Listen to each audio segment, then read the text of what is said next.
Hey everybody, so I want to talk about our 25 things about gravity assignment. So in our distance learning folder for Friday the 17th, if you go in here and click, the video is here, but I'm going to start with the actual assignment, 25 things about gravity. So if I go in here, I've got the video, and then I'm going to look at the directions first. You're going to choose one of these 25 things to investigate and then write a short report specifying the thing you're investigating. So I need to know like what you're investigating. Make sure you put that in your paragraph. Number two, is it real? Is it kind of real? Is it not real? Some of them, are they based in science or is it just kind of something else? Number three, find 2 to 3 sources that prove that and then put those in your report. So if you go to National Geographic said, and then you put it into your own words. We're not copy pasting. And then at the bottom, I want you to provide the links for that. So your assignment is right here. Looks like this. Same thing, and then you're just going to write your paragraph or two here. Depending on which one you pick, you might have more than one paragraph's worth of information. So you'll type that up here, and then you'll submit it just like usual. So when you click on the video link, it'll take you to a video. It starts at 30 seconds in. Whoops. Starts 30 seconds in just because the first two we just don't need. So starting at 23, it goes all the way through. The only thing I would caution you against is some of them have to do with mountains. The mountain ones are really hard. If you'd like to do some college level digging into articles, you certainly can. Otherwise, I would stay away from the mountain ones. The rest of them you can certainly do. So there's one in there about flames being blue in space, which I think doesn't make sense. So I'm going to open a new tab and I want to type that into Google and see what comes up. So, are flames, oh look, Mr. Kirkwood already did this. Are flames blue in space? So I looked that up. Now, sixth graders, first things they want to do is they want to sit right here and go, oh look, a little paragraph, perfect. I don't need to go any further. So they'll even like copy paste this. No, this is not an article, okay? And Google is not your source here.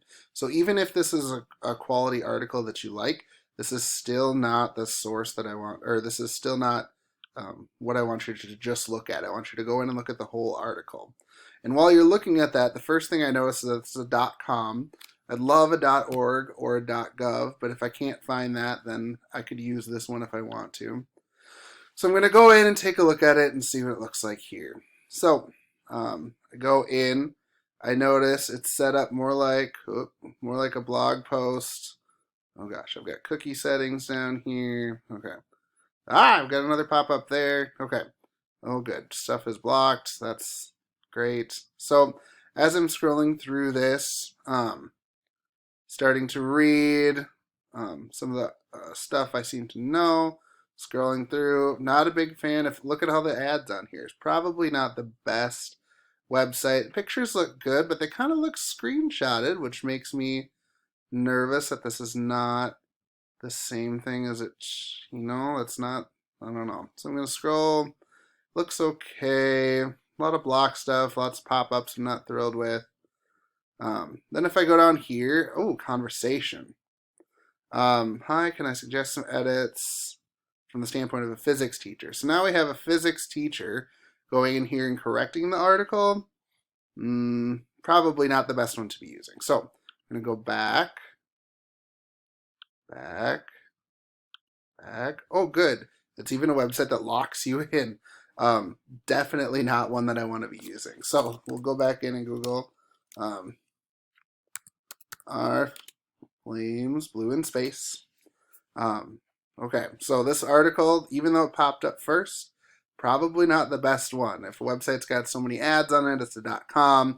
You've got people correcting it at the bottom. You got to be a little bit more resourceful. So going down, Smithsonian Magazine.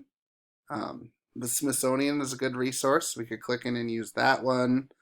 Space.com, that might be a good one too, but the website from 2011 is a little bit older.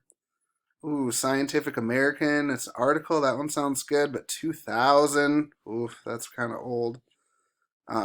Oh, here's one from NASA.gov. That's good. But then if I look at it, cleaner combustion on Earth, safer combustion in space. That doesn't sound like it's even what it's about. Strange Flames on there from 2013. Again, still kind of old. So I might have to go down until I find something, or if I want to go down here and say Fire in Space, maybe something else to look that up. So it's going to take a little bit of time, which is why I'm going to give you Friday, and then I'm going to also give you some time next week. So I want you to do some actual research.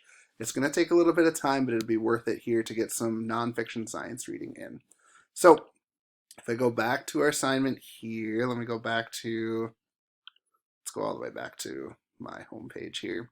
So that's for Friday here. So all I really want you to do on Friday is I just want you to go in, I want you to watch the video and maybe just kind of get things set up for your paragraphs and maybe just pick one of those 25 things. Then here's a sneak peek at next week.